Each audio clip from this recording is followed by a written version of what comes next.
再来看台东市中兴路6段台九线公路，透早有一台拖拉机凶凶失控，去弄到对向的邻家厝。加在迄当时厝内是无人，也毋过这驾驶嘛不幸死亡。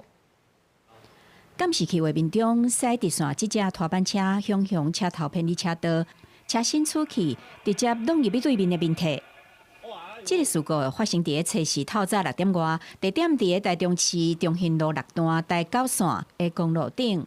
拖板车弄到面体了后，车头掉伫个徛在1楼，行伫徛在门口的一台轿车轰弄甲刷要甲4公尺，甲在迄阵轰弄的面体邻家拢无伫个1楼，所以拢无受伤，但是拢互伊弄到的声惊一条。我想这是地震啊，地震讲说奇怪，地震怎么后面没有什么动静，前面那么大声？蹦一声，我叫什么名爆炸？台东市警消接到报案，前往现场处理。初步调查是一台对高雄开来，载满用太空包包装的土风由南往北驶，唔知什么原因偏离车道并去，大量的土风散一涂骹，驾驶当场死亡。行进间，车辆因不明原因翻覆滑行，冲撞至对向民宅。驾驶人未系安全带，撞击后抛出车外，当场死亡。因为肇事的拖板车车头掉伫面体1楼，无法度请吊车吊。